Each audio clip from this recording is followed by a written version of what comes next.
Hello, ladies and gentlemen. It is the original Gaffa, joined by a sign in the middle, apparently. Let me just get rid of that for you. We are joined tonight Gaffa. by the Irish Gaffa. Mr.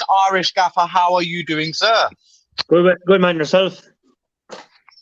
I'm all right, mate. I'm all right. I'm here with my daughter tonight. She's going to be part of the show for And the unforeseen mascot. reasons. And the mascot. Say good evening. Good evening, Mr. Gaffas. I mean, come on. Love that. That's 100 views right there. That is 100 views right there. And we're also joined by the wise man of the Gaffer's Gaff, Mr. Martin. How are you, sir?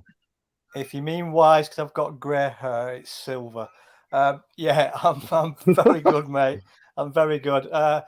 Bit trepidatious about tonight because me and Marcus have just been kept completely in the dark and we haven't got a clue. So let's bring it on and let's get going. So, guys, just to explain tonight, we've got a couple of things. While I do the sharing, Martin, can you just say the other thing that we're doing tonight and then I'll explain the thing? The other thing we're doing tonight, we will be mentioning the winner of the Legend versus Legend. I have that phone. Which I'm sure by now you all know who it is. But we'll give him a big shout out later because, let's face it, the guy deserves it. We're also going to be mentioning the return of the Tinker Man. Mr. Ranieri is back in the Premier League after his brief stint with Fulham. He is now re-signed for Watford. Yeah. So we're going to be brushing on that too. And we're going to be saying our little cheerios, not goodbyes, because he's not forever, to a member of the Gaffa's Gaff, who I'm sure you all know, who's going to be embarking on a Greek adventure. We're going to give him a big shout out as well. That's what we've got lined up. But first of all, we're going to be getting straight into this rivalries this week. We are. But Marcus, what have we not played? Intro. Sorry, Martin. Carry on, mate. No. I'm doing all the. No. I'm doing the pre-match stuff. Go for it, Marcus. Anything else you need to add? Like I said, we're doing rivalries. Me and Marcus. We don't know what's going on because it's all been down to the original Gaffer over there. So it's a bit. Who knows what's going to happen? Oh, to Mr. Ray for the intro. Yum, yum.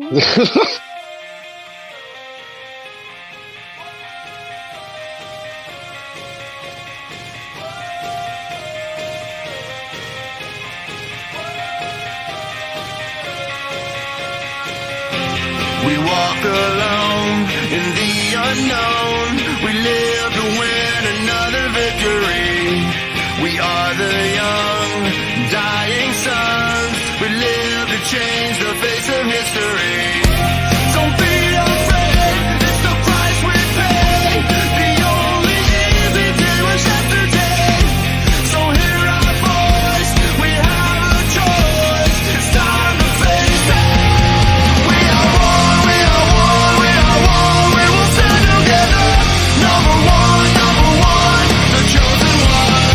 We are one, we will fight forever.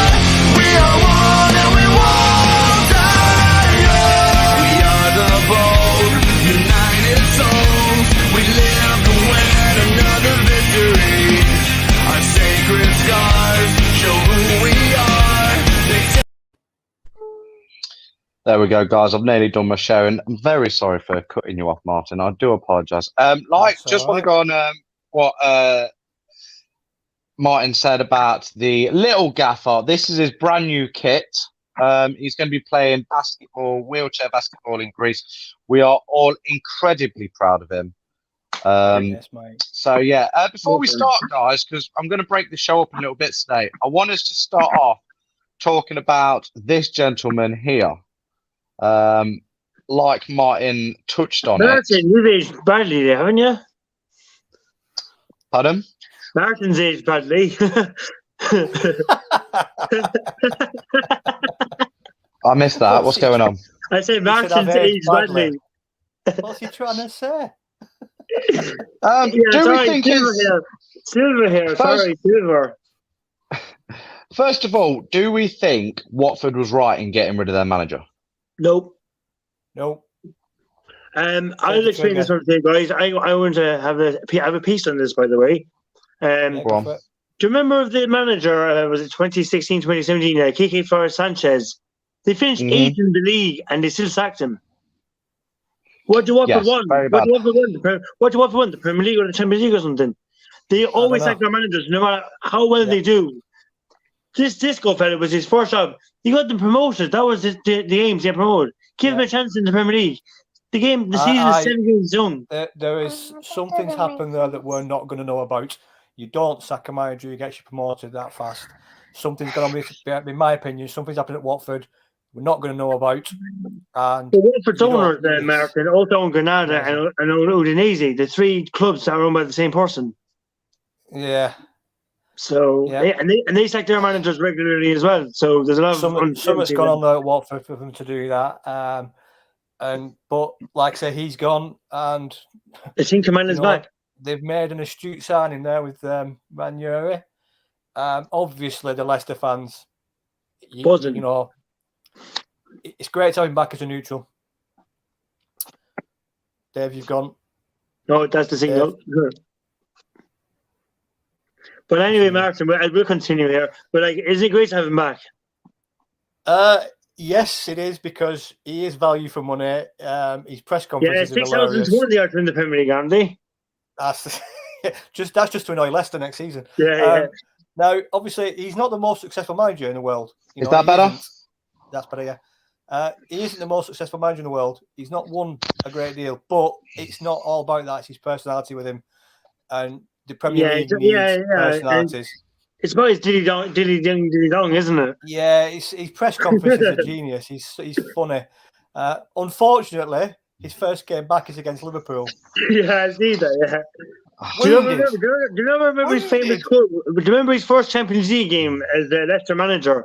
And he said that if my team wins or keeps a clean sheet, they'll take him out for pizza. He gets the pieces. Yeah, he took him to Carlos. Remember that? Yeah, that's where they went. He took him out to Carlos, I think. And they won. And he got the pizza. He just kept going.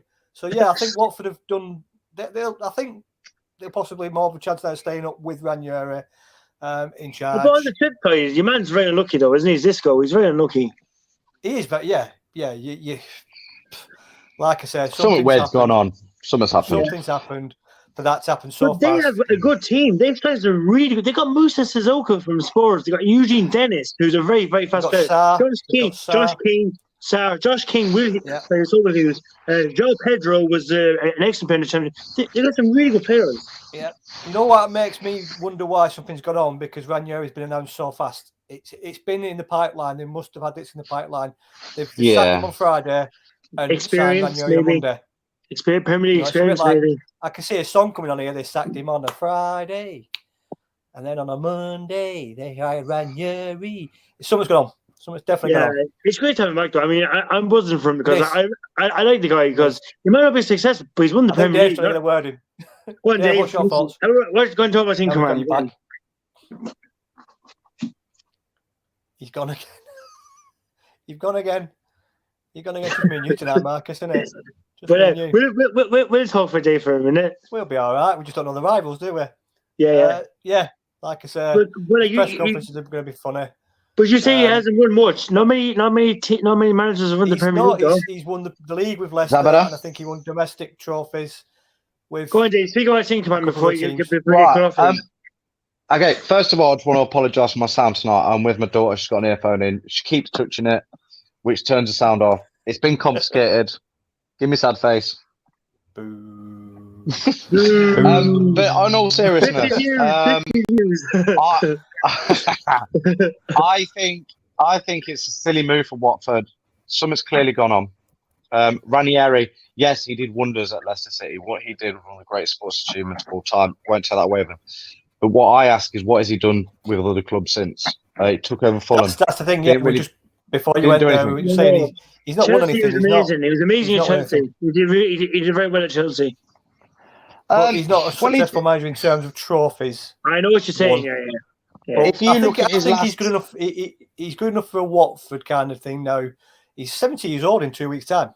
You know, the guy's retiring. That's amazing. So to come back to Premier League, you've got to give him his dues to come back and take on another challenge. He's here for the season, no matter how he finishes. They won't sack him. He'll be there to the end of the season. Yeah, they'll see him out to his contract. I think he's just signed a 2-year contract, so it's not much. But I think he'll stabilise Watford, and good luck to him. They'll keep him up. They'll stay up. They'll stay up. Yeah, I think so. I'm hoping they stay up. I do. I've got a little bit of soft spot for Watford. I think they're a good team. My uncle's actually a Watford fan, so I think they're a good family club.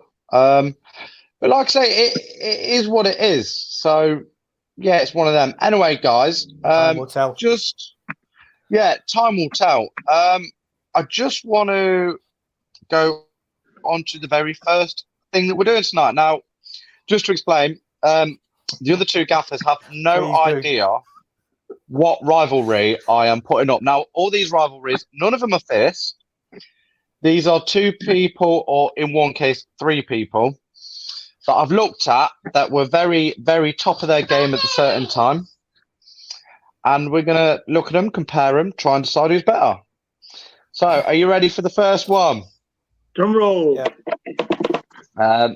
Yes, I've deliberately started this video because it's going to be a bit of a party. Here we go. Turn it up.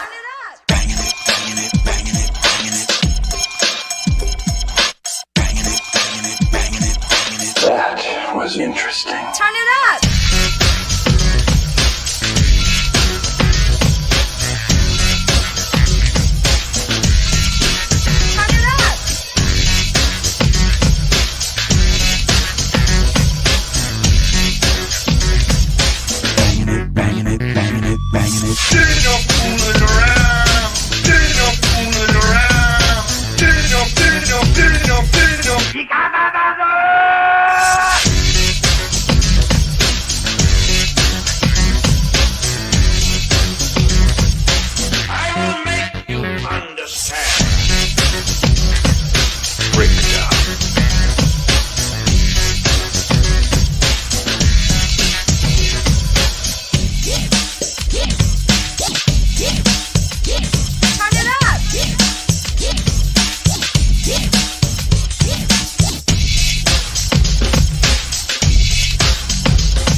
So, as we saw there, we got Roger Federer, the Grand Slam master. We had Rafael Nadal, the clay court master. And Novak Djokovic, the quite a late bloomer, but now nobody can touch him. Three guys all at the same time. I can't remember tennis where there's been three guys that are just completely dominant as those three have. There's always been one person that's dominant. But three at the same time, where every single tournament, one of these three is going to win. First of all, guys, how much do you guys know about tennis? I know a good bit. I know a lot. Little bits and bobs. So, okay, first of all, let's go to Martin. First of all, out of the three, which one do you think was the best? It's Federer, no doubt about it. His all-round game. Crowd favourites. He's brilliant to watch. He like I said, the crowd all love him. His achievements speak for himself. I think Nadal wanted to be a Federer. Djokovic, as great as he is, he's a little bit boring, for want of a better word. Not at all. Completely disagree. He is so entertaining. Have you seen the video? Right, go on YouTube. Look at clips of Novak Djokovic. The guy is hilarious. He's the most entertaining of the three. He's brilliant. I love him. Yeah, but I mean on court. I'm talking about on court. He doesn't get involved with the crowd. Federer riles that crowd up. Everyone loves Roger Federer. Not everyone loves Djokovic. You know what I mean? It is that simple for me. And that's the difference. I mean, like I say, a lot of people like Nadal. Where's he gone? I don't know. A lot of people like Nadal. Some people don't like Nadal. Pretty much Roger Federer, you can don't speak for everybody, but his achievements and who he is, you'll have certainly heard of him, whether you like him or not. But I would guarantee out the three that Federer would be the one that's the most likable as neutral tennis fans. Definitely. Oh, I mean, For me, watching them, Nadal's brilliant. Federer's amazing what he does. But entertainment-wise, Djokovic for me, absolutely. The guy's hilarious. There's a picture of him where it's tipping it down with rain, and Djokovic is sat down. He's invited the ball boy to go sit next to him, gives him an umbrella, gives him his drink, and he's basically polishing a seat for this young ball boy, and it is the funniest thing. And he was doing doubles with Maria Sharapova, who's obviously very famous for going, oh, when she whacks the ball like Sharapova. He's mimicking her during the match. And that's hilarious. But Marcus, give us your opinion. On all three of them, and then you might answer, yeah? My opinion on the three of them first. Nadal is the king of the clay. I don't think we'll ever see a better clay player than Nadal. Djokovic is the most entertaining. Federer, I think he's the best player that we've ever seen play the whole tennis racket. So from the three, I'm with Martin. Has to be Federer. Well, here's a little record. I looked at some stats earlier. Obviously, you guys couldn't do this because you didn't know. Federer has the most Grand Slams. Djokovic has obviously been far the superior lately. Nadal versus Federer. Nadal is winning 20 games to 13.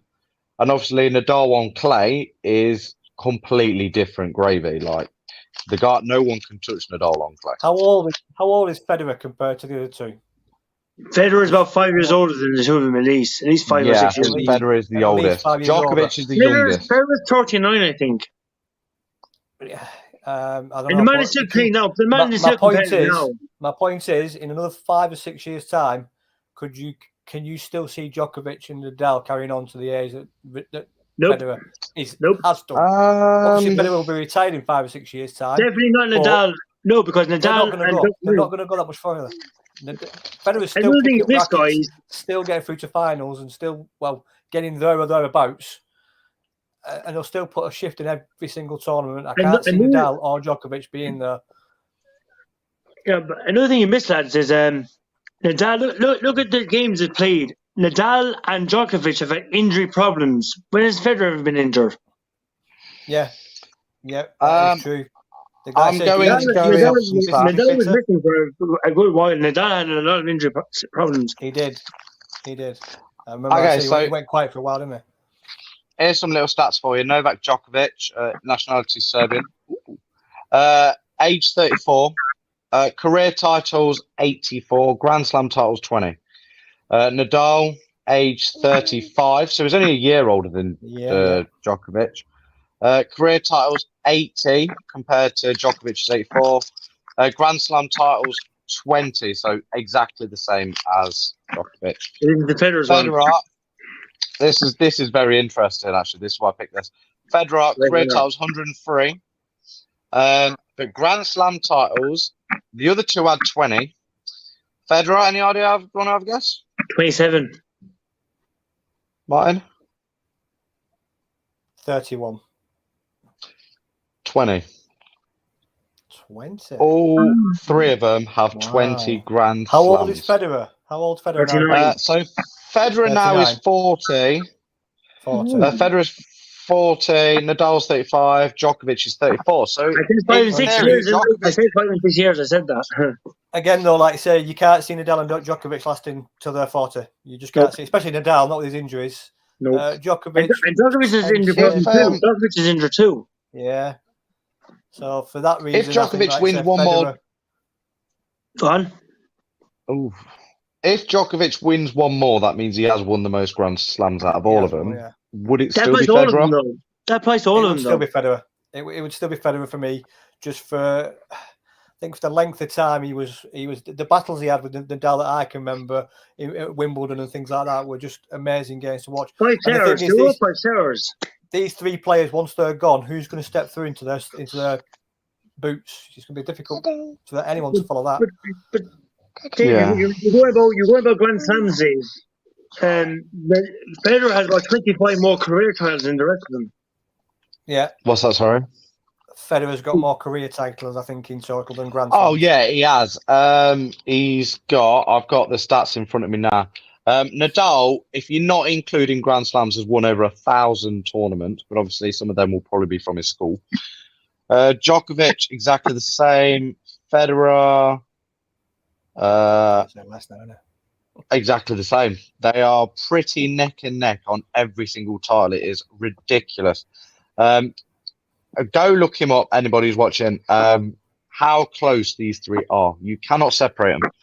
They've got the same amount of Grand Slam titles.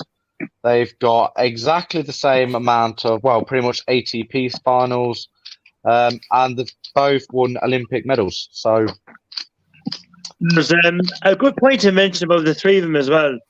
If Nadal or Djokovic win a Grand Slam, that's going to make Federer play on to catch them because he wants to be the best. He will want to, whether his bones can do it or not, though, isn't it? Who's going to get to Magic 21 first, guys? I think Djokovic will have the edge, the advantage because he's younger. But I really hope Federer gets more. Because Federer's agreed. Because Federer's the best tennis player I've ever seen in my life. Yeah, they're so close and so tight. It's one of them. It's basically choice, really. Who do you prefer? Do you prefer clay? If you prefer clay, Nadal's your man. If you want, old-fashioned guy knocks Pete Sampras off his perch, you go Federer. If you want to go current, still can beat the record for Grand Slams, you go Djokovic. It's all about your taste. I personally prefer Djokovic. I'm getting the impression that you two prefer Federer. And that's cool. Well, we have to give a mention to Nadal. He's the best looking from the three of them anyway. So, wow. He probably is, actually. Spanish there we go, guys. Blood in it. We have got a comment. That's it to decide. They have to play each other in a private contest. I bet they have twice behind the Andy, doors. if you could organise that for us, that would be great. Yeah. Get it done. Guys, I had a Andy question. Could be the organising gaffer. You mentioned three there. You mentioned three world-class tennis players now. Can you pick one more tennis player and then they play a tournament with four? Everyone plays everyone. Could you imagine that? Are we on about now or when they're in the prime? No, right now. No, altogether because this is altogether, isn't it? Oh, I'd pick that young English girl who won the US Open. And congratulations to her. No, better than women. No. I mean, men. Oh, I have no idea. I'd like to see I'd like to see Andy Roddick have another. I'd like to see him come back. Do you know what? I used to like Leighton Hewitt. Leighton Hewitt. Australian guy. Leighton Hewitt. Mark Philippoussis. Him. Yeah. No, that's not the guy you're on about, though. That's not the guy you're on about. Nick Kyrgios. Yes. That's it. One is always mouthing off. Him. Get him in yes, there. Yes, Kyrgios. Yeah, oh my God. He's in. Imagine him and Djokovic in a final. The mouth from the two of them. They'd be rising each other, wouldn't they? They'd be rising. It wouldn't be about tennis. It'd be about the words. I said and Dave, I do agree with you on something. Djokovic is the most entertaining. Well, yeah. There you go. Right. Djokovic. Sorry, I'm just sorting some technical things out. Anyway, guys, we've gone on for this one far too much. This is tennis, guys. Yeah, we're going with Federer. We're doing Gaffa's Gaff rules. I've been outvoted. I went for Djokovic. These two Muppets decided to go for Thingy. I'm now walking out. I'm throwing my things out the pram. Yeah, go on. Get off. We can take from here. The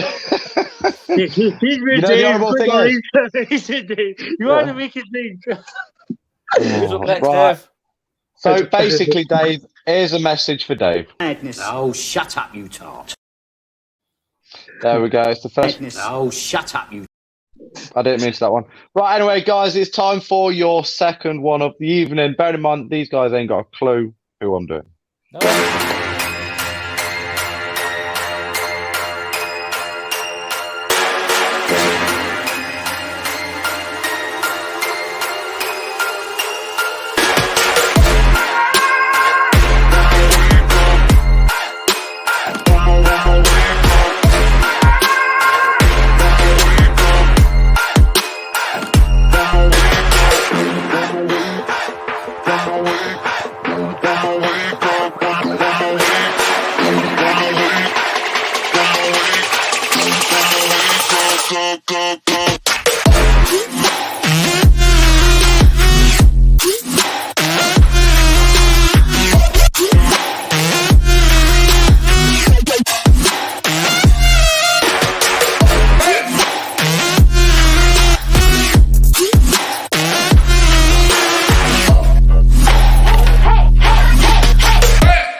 Ronaldo versus Messi.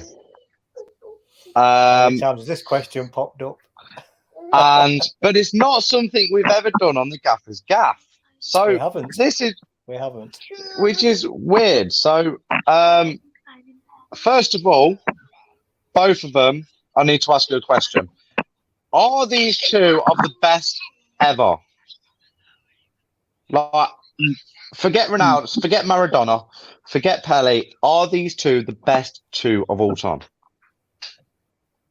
Two of the best, not the best, of the best. No, I'm asking, are they the two best? Not of the best, the two best. No. Martin? Yes, your daughter agrees with me, see?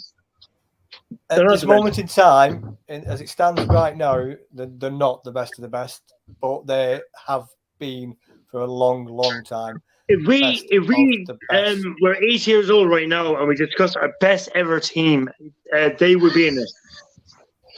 Yeah. Wow. I like that. Just going to read this out from Andy. Ronaldo all day long competed and won all the top titles in every division that he's been in. All-time Champions League top scorer. And this is a big but, capital B there, way to find hard to compare as they play different positions and the variables are too much. Good point. Martin, what was you going to say? Sorry. I'm just saying that obviously the Ballon d'Ors, whatever they've won, speaks volumes from both. As it currently stands right now, none of them are ripping it up. They've moved to new clubs. None of them are doing the business. Realistically, Ronaldo's probably got a better start than what Messi is at PSG. Obviously, they have been top two in the world for so long that nobody else can probably see past Ronaldo and Messi. Will they win the Ballon d'Or this year? I would doubt it. I would doubt it. We are talking all time, though.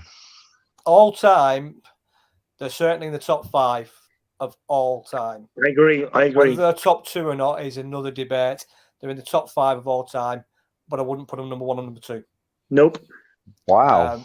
Of all time. My top 5 in any order now is those two guys, Maldini, Pele, and Maradona. That's my top 5 of all time. Yeah.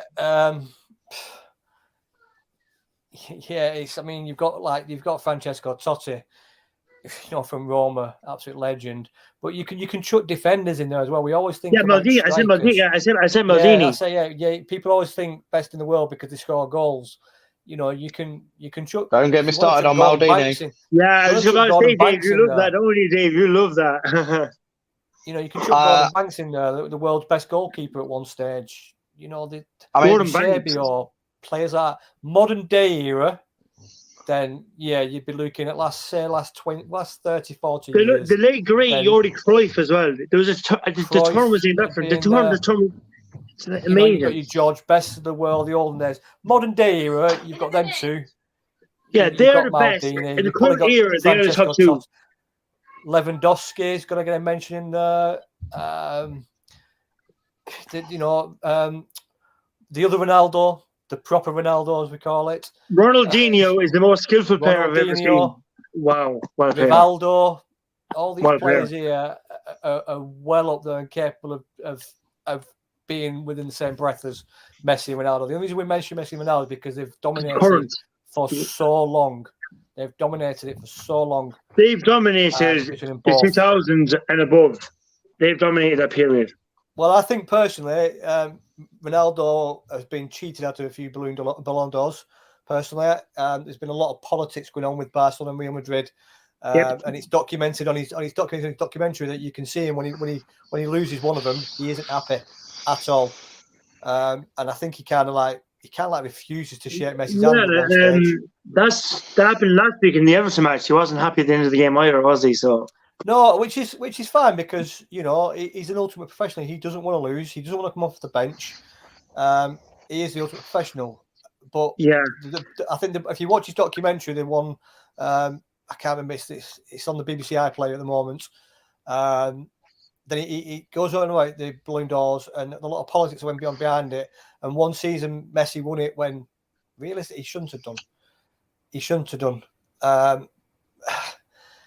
And like I said, I think the only reason we mention these guys is literally because they've dominated for so long.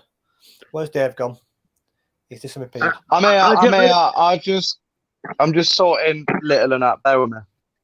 Do you know how he's done? Martin, he was on about the Ballon d'Or, how they won't win it. And if this guy doesn't win it before he retires, I will never understand football for the rest of my life. Lewandowski has to win it before he retires. Has to win it. I think he's up for it this year. Has to win it. I think he'll win it. I think he'll win it this year. Yeah. This is going to be a season. How did he not win it last year? He got 41 league goals last season. How did he not win it last season? 41 league goals. I mean, out of the two of them two, if it's out of the two of them two, Ronaldo pays his taxes. Out of the two of them, for me, it has got to be Ronaldo because he's been in every league he's gone and he's mashed it up. And he is the ultimate professional. Like I said, the weekend against Everton, he didn't want to come off. He didn't want to come on as a sub, and he certainly didn't. He didn't like the end result. Messi's kind of probably took the easy route going to PSG because he knows that PSG are probably going to win the League One. Money's probably involved. Ronaldo coming back to go to United is proving that he. I mean, look at him. He's ripped up to. He's got a six-pack that you could die for at his age. For me, it's Ronaldo over Messi. Both greats, but the fact that Messi stayed at Barcelona didn't go and test himself, and Ronaldo did, and that's it. Do you think? I mean, I disagree. I think I agree with what you're saying. I do think Ronaldo is better than Messi. He's more tested. He's looked after himself. You know, they say Messi's talent is he's born with it. Ronaldo's little source. I'm doing some reading for this video. Ronaldo did a fitness test for Man U the other day, and he's got the body and the fitness of a 24-year-old in his prime. Amazing stuff. I do think that those two are the two greatest players of all time. I genuinely do. I think the numbers speak for themselves. We can go back, and it frustrates me. In my old group, I used to get the rip taken out of me because I'm a big believer that just because it was in the past doesn't make it better. It's like people say, the Premier League was better 20 years ago. No, it wasn't. The Premier League's better now. The players are faster. They're fitter. The managers are more tactically aware. All right, there'd have been a few more nasty tackles back then, but I don't watch football for nasty tackles. I watch it for the enjoyment. I think it's worse. That's another I agree. You can go back to the 60s, 70s, 80s, 90s and compare every decade against every decade. Dave, we're talking about technical things now. Football is only better because it wasn't about VAR. It was about getting the decision wrong and arguing over that. Football was about passion, not about taking away a celebration because the goal's been disallowed. It's a good point there by Andy. Just come up there, who had the better start in their youth career. I mean, obviously, Messi going through the Barcelona school, there was none better at the time. Ronaldo's earned it. Earned it. I may be wrong on here. Messi's first ever Barca appearance, and I might be wrong here, guys. So if I'm wrong, shoot me down. I'm an idiot with a ginger beard. I know, but Messi came on for what Barcelona player? Does anyone know? Ronaldinho. So there we go. But when we go back to this against Real Madrid as well. Was it Real Madrid he made his debut against? That I don't know.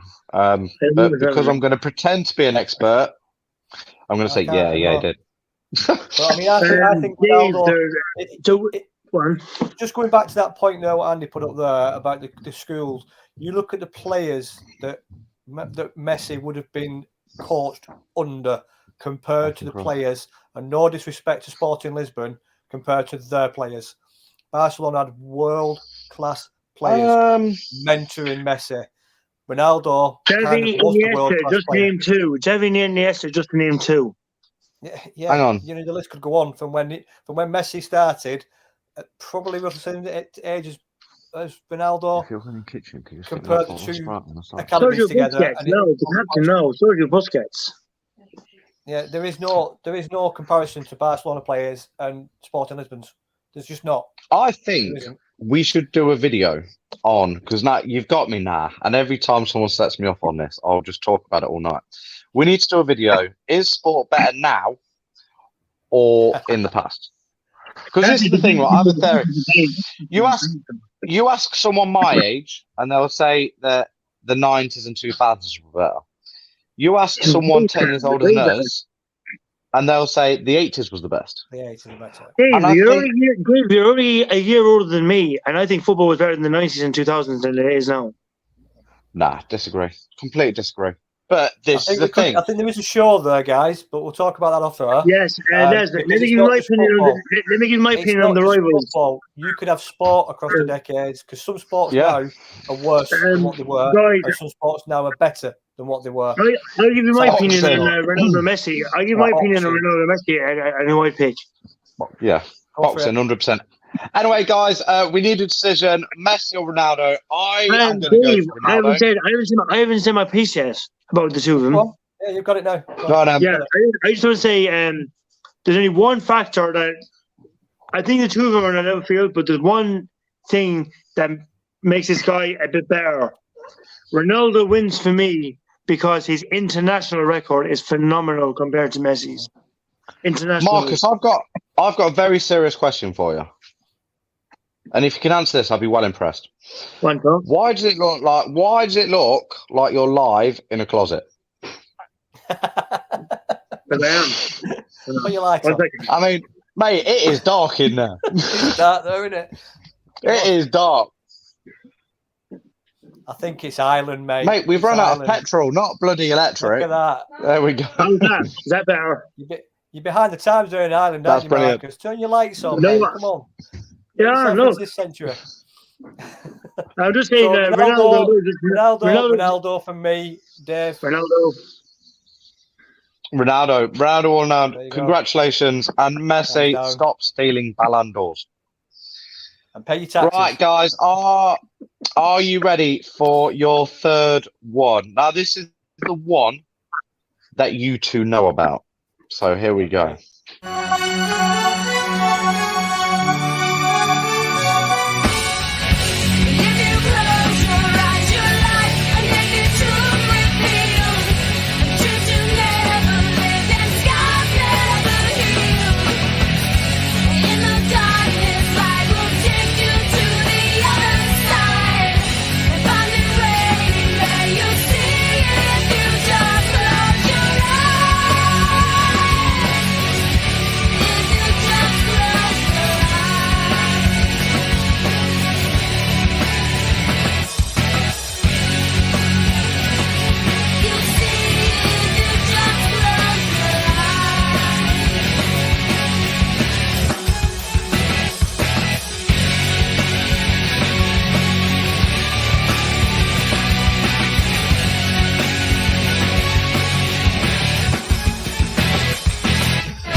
Right, I'm expecting big things here because Martin's just messaged the Facebook saying that he is an absolute expert on boxing.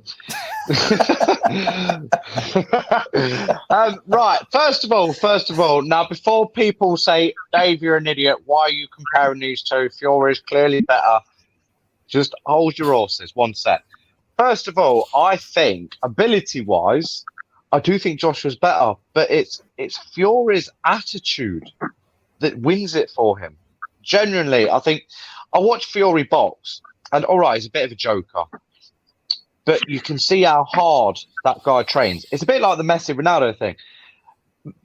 Anthony Joshua is very much like Messi. He is naturally talented. He's got a body that looks like it's been crafted out of rock. He's quick. It's all natural to him. Fury is like Ronaldo. He's had to work his absolute backside off. And yeah, Fury's had his demons and he's overcome them. And I just think when it comes to boxing, I don't think Fury underestimates his opponents. He gives it all the big one. Don't get me wrong. But he's got that respect. And I think when Joshua goes into certain fights, especially against Ruiz, he was overconfident, in my opinion. And he's thinking, yeah, this guy's going to be like the rest. He's a bit of a bum. Give it 3 rounds. I'll have him. I think if Joshua actually had Fury's mindset, I think that Joshua would be better. But until he has that, if those two met, I think Fury will destroy him. Because not of the boxing ability, but of the pure mindset of two fighters. Here we go. Cannot compare right now, as they've not had the fight yet. Both haven't held the belts yet. Yes, AJ lost too, but until they have the fight, this is a no contest. Andy's going to be a sports promoter. We're having a triple threat tennis match. Andy's going to sort out Joshua Thien.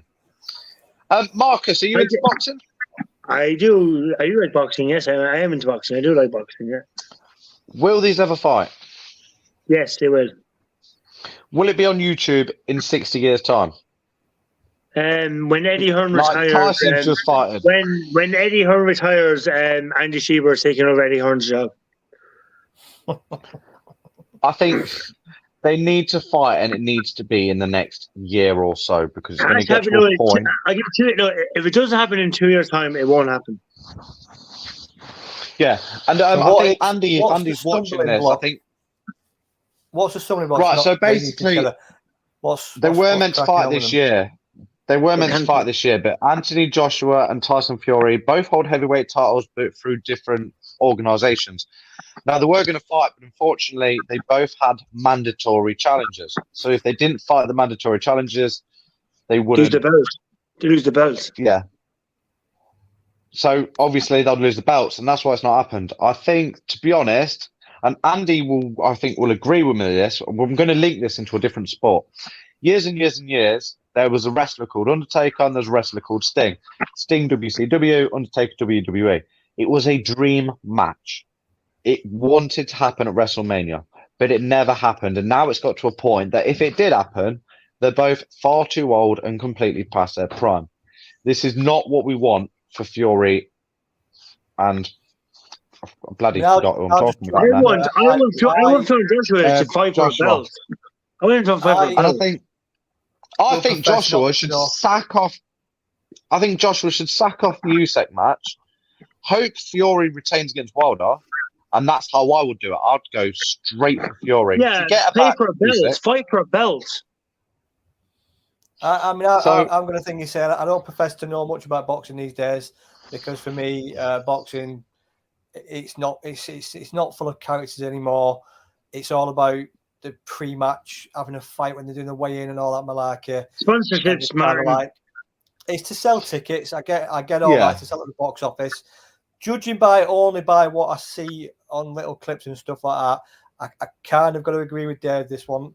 I think that the mindset of Fury and where he's come from, his background of being a traveller, no one gives him a chance in hell. He looks like an overweight pudding, a bit like Buster Douglas when he beat Mike Tyson. He's not overweight anymore, Martin. He's not overweight anymore. No, but when he started his career, I'm saying yeah. He's had his demons as well. Let's compare it to Rocky 4. So you've got your Ivan Drago who's doing all your training in your multi-gym, all your electronics. That's Joshua, and you've got Fury running around the field. You know what I mean? I love that. As simple as that. And I think that mindset, that mindset of being his upbringing and having to fight and struggle for his journey, guys, is very inspirational. It's an inspirational journey. Sticking in the ring. I've not watched him fight. I've seen clips of him fight. I've not watched air fight at all because, like I said, boxing doesn't do it for me anymore. But looking at him in a ring, I think for that reason, the mindset of him and, like I said, the arrogance of Joshua, his persona of Joshua compared to Fury, they'd expect Joshua to be going into the ring to win, whereas Fury would be expecting, well, I'm just going to do my best kind of thing. Quick comment from Andy here. The boxing organisation that owns the belts do not want this fight to happen. I'll repeat, do not want this fight to happen because when one boxer holds all the belts for the first time, they fear that heavyweight boxing is over because all the heavyweight fights are fighting for nothing but to try and get all those belts. Totally agreed. I don't know whether Marcus picked this up, but let's just rewind the video for 10 minutes ago. We was on about doing a show about is sport better now, is it better in the past? Both me and Martin looked at each other, and the first sport that came to our head was boxing. Boxing was a lot better. A lot better. in my opinion, boxing a lot better in the late 80s and early 90s. Oh, I know that. I never said I didn't say it was better. No. What I'm saying is me and Martin just clicked the first thing that came to our head was boxing. You I mean, back way back. But like I said, boxing for me, when I was brought up like 80s and 90s. So you had your Frank Bruno's challenge, your Mike Tyson's, your Chris Eubanks challenge, your Nigel Ben's. Lennox Lewis. I don't know. That was Barry McGuigan, that fight. I put a post. Steve Collins. The memorable Steve Collins, another one. Ricky Hatton. All these boxers, they're like slugfests. David Hayes. Like I said, the one for me, and it rang a bell today when I put the Muhammad Ali thing out. What's the best boxing match? And I remember the Barry McGuigan one at Loftus Road against the Panama guy. And it was 15 rounds back then. 15 rounds of basically slugging 10 bells out of each other. And at the end of the fight, there was mutual, genuine respect between the two boxers. Nowadays, it's all a hype. It's all to sell tickets. It's all to make a name for them. You've got idiots out there who are YouTube people thinking that they can go into a ring and have fights. No, you can't. You'll get creamed by any amateur boxer. I mean, I'm not a professional boxer. You imagine back if YouTube was in like Muhammad Ali's days and some YouTuber came out and said, I want to fight you. It'd be killed. Imagine it. You wouldn't be heard of. They'd be like, what? Who are you? Don't get away from me. I don't want to go on to this anymore because I do think this is a show in progress. One thing I will say, because I'll say it now before I forget it, but I will mention the next video if I remember it. I do think boxing, and once again, this is going to relate to Andy who's watching. I do think boxing's kind of stole a bit of the WWE. There's promos before matches. There's hype. And this is what, professional wrestling do. They do the promos. They're going to, I'm going to whoop your derriere, and the other guy's going to be like, I'm going to whoop you, and then we're going to attack each other from behind and stuff like that. I think boxing's kind of stole that. But we're going to go into this possibly in a future show. But guys, it's time for the last one. I've saved this one to last because I do believe this is going to take the longest to debate. Now, before I did say that there is a slight little thing in here. I won't mention what it is. No difference Super Sunday football then. You're about right there. It's about right. So, just for those who comment on the page and love a little bit of Liverpool, this one's for you.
So yeah,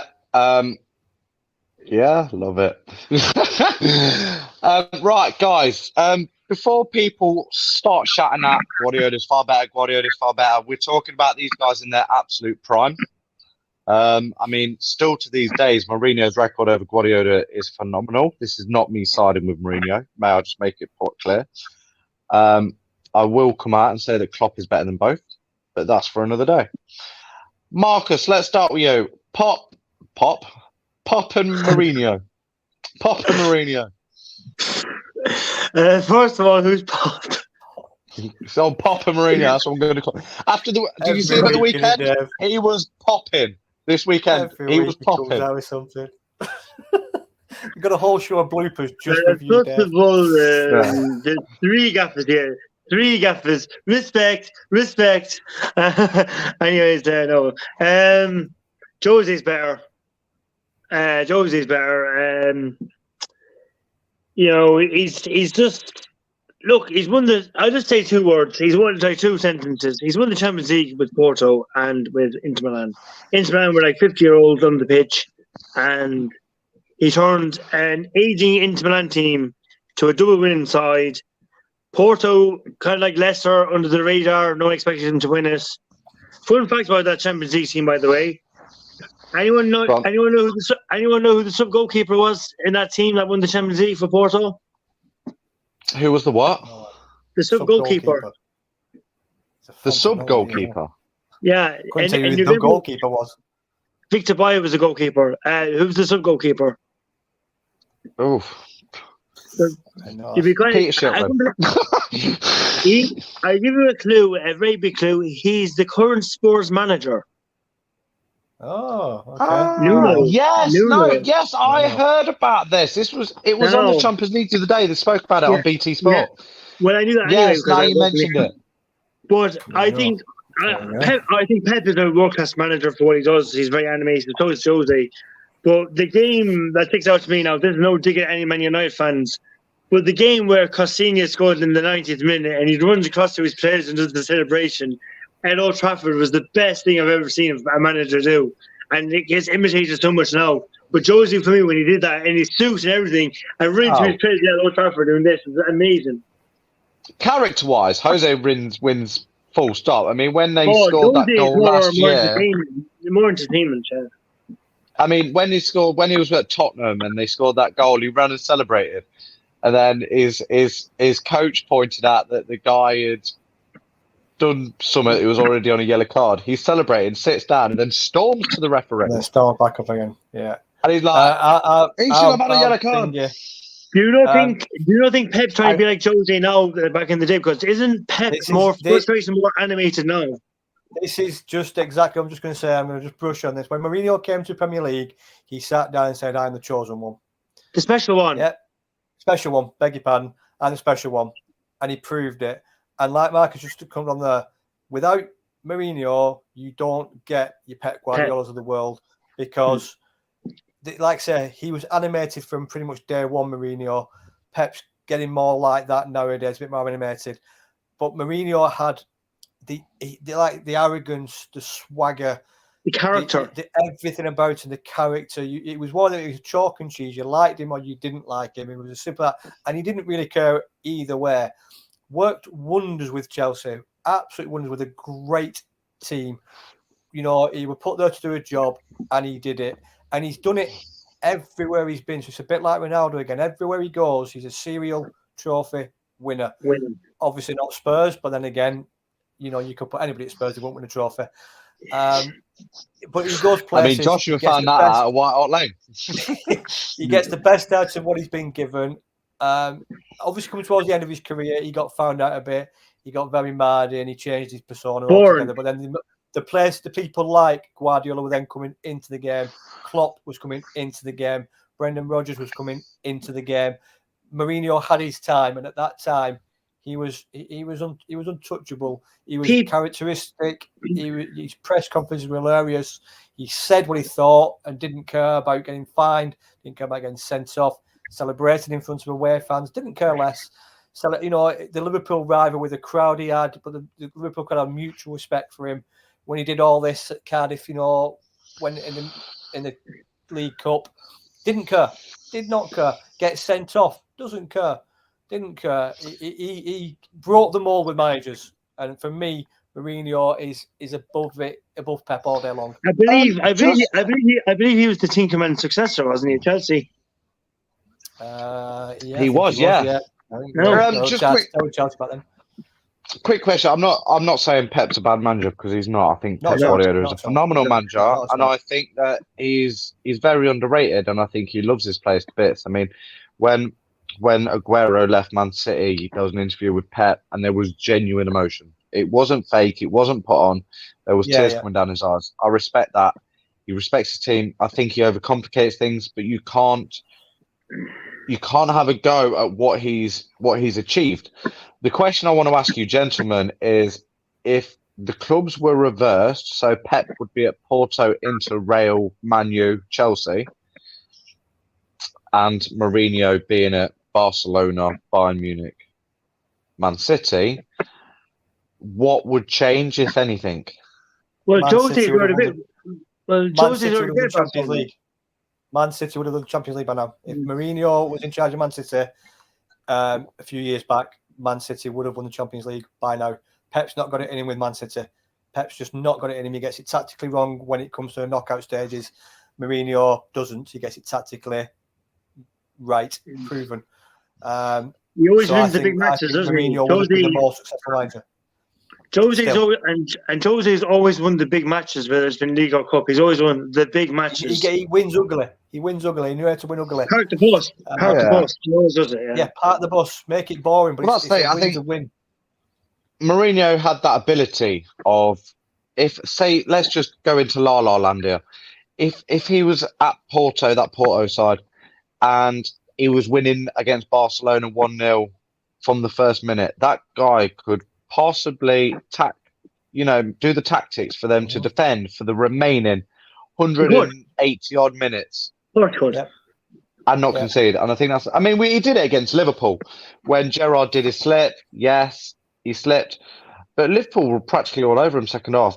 But he planned for that. Yeah. And his tactics, they were winding us up from the first minute. First minute, they were wasting time. This was at 0-0. Yeah, Mourinho is a genius at doing that. Frustrating other teams.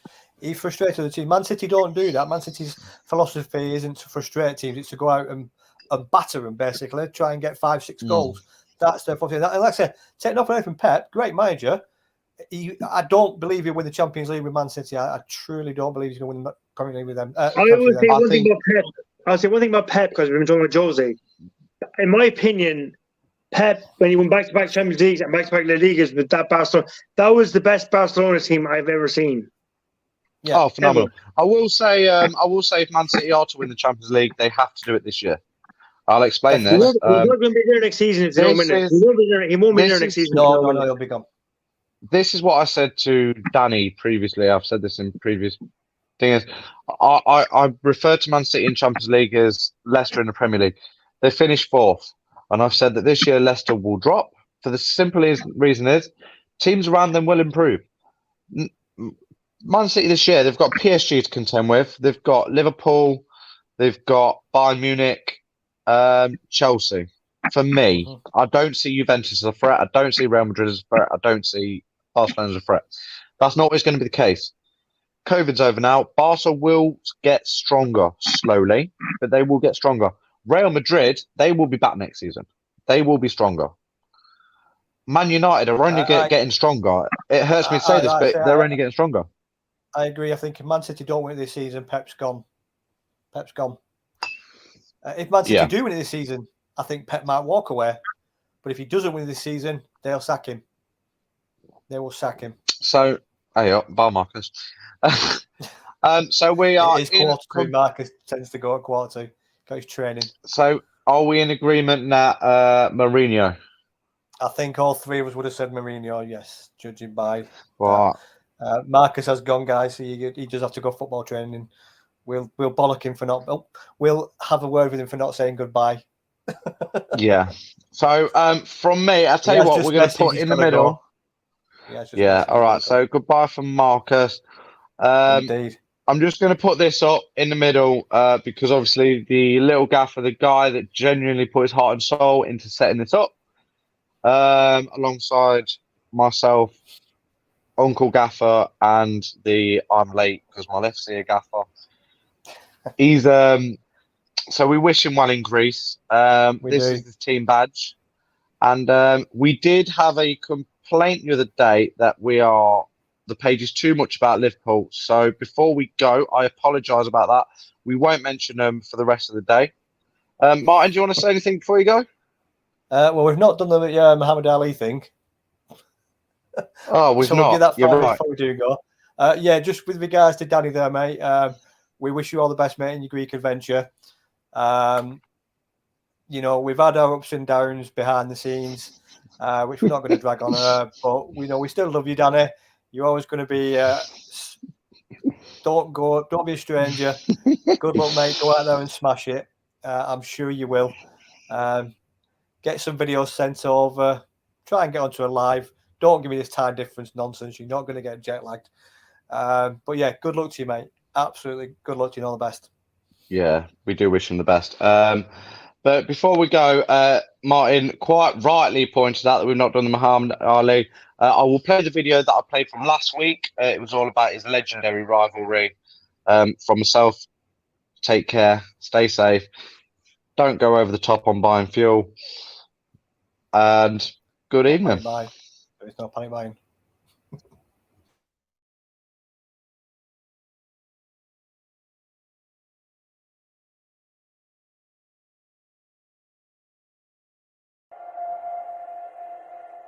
It is befitting that I leave the game just like I came in, beating a big bad monster who knocks out everybody and no one can whoop him. You, George Foreman, all of you chumps are gonna bow when I whoop him. All of you. I know you got him. I know you got him picked, but the man's in trouble. I'm gonna show you how great I am. This is the hardest hitter since Marciano.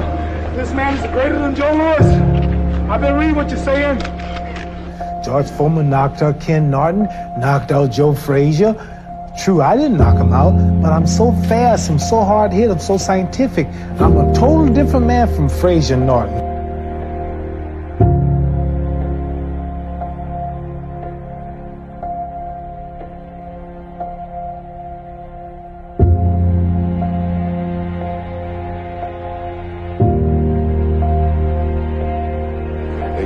You would continue boxing even if you would lose over there. I beg your pardon.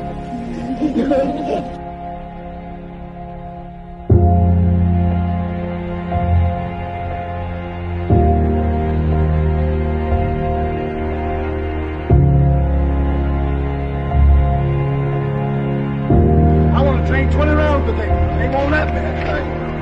They said I can't. I was 240 at one time. They say spat. Look at me now.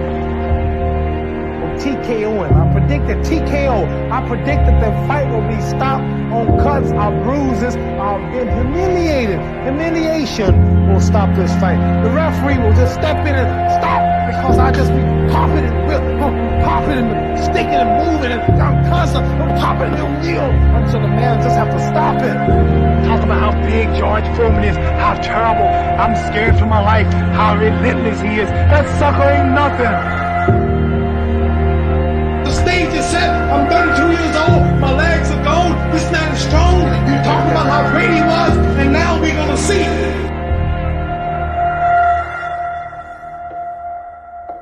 Look at this now as they stare. Muhammad Ali beginning to talk to George Foreman. They're really putting the stare on each other.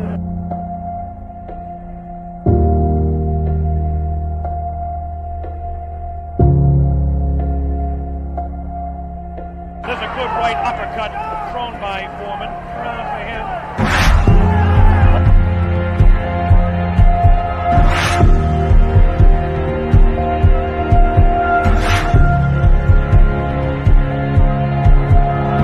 It's a real good shot to the body outside Foreman.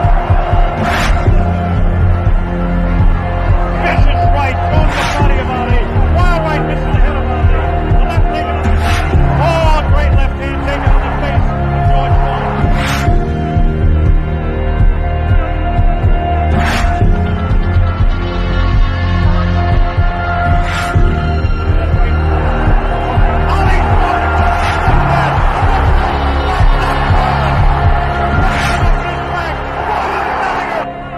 Another sneaky right hand.